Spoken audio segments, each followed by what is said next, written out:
ask. Watch that translation. All right. The point I'm trying to make here is that you can be handed over to the things that you ask for. You can be handed over to the things that you so desire. I want you to watch one of the translation here. Just look at Romans 1:27. Let's see if we can find that. Romans 1:27.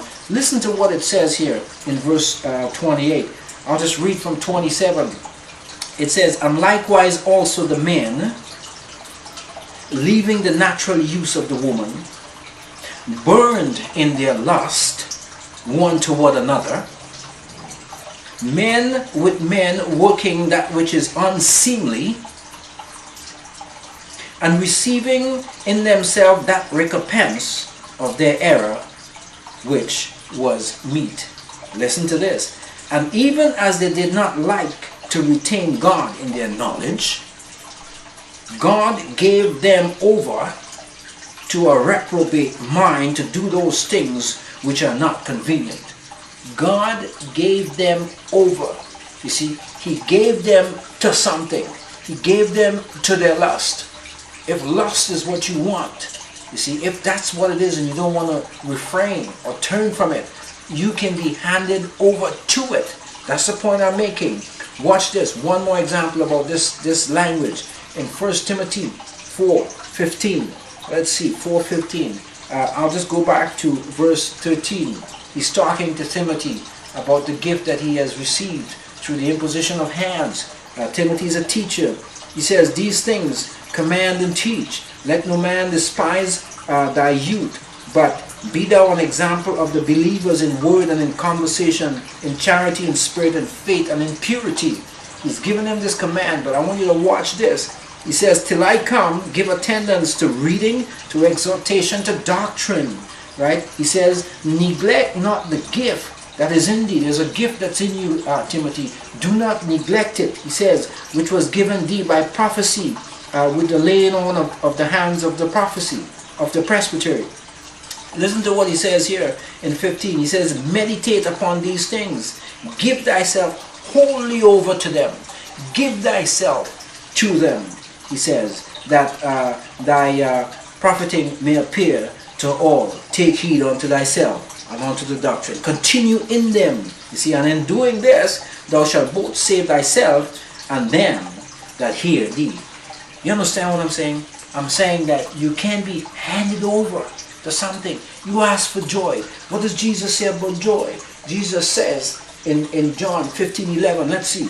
John 15, verse 11. He says, these things have I spoken unto you, that my joy might remain in you, and that your joy might be full. Jesus wants his joy to remain in you. But when you ask for something, if this is the desire of your heart, this is what's welling up in you, Jesus said, I will give it to you, whatever you ask for. You see? So you want joy? Jesus will not only just give you the joy. You see? He wouldn't only just give you the joy, but he will also give joy to you. You see? He gave the joy to you, and he will give you to the joy. This way, you will be complete and full and completely immersed in the joy. So you need to watch what you ask for, because if you hand it over to something, you can be handed over to it. You know, you'll get that joy. You'll be so immersed in it. You see, you'll be actually like baptized in this joy, as it would. Then, you know, Philippians 4, 6, and 7 says, for nothing, you know, be worried about nothing, but with everything with prayer and supplication, make your submissions to God. Then the peace of God that passes all understanding will guard your heart and mind in Christ Jesus. You'll be filled with this, you see. So Jesus is letting us know that love, in 1 Corinthians, it says without love, 1 Corinthians 13, without love you're nothing, no matter what you do. If that love is not abiding in there, then you're nothing. You see, you've got to abide in love. You've got Jesus.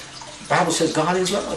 Jesus said, abide in me. Jesus is love. Abide in love. Abide in Jesus. And if you abide in that love would be spread abroad in your heart. It's almost like contagious. With whoever you meet, you want to pass that love on to them. And it becomes contagious in that sense. You see. So he says, these things I command you, that you love one another.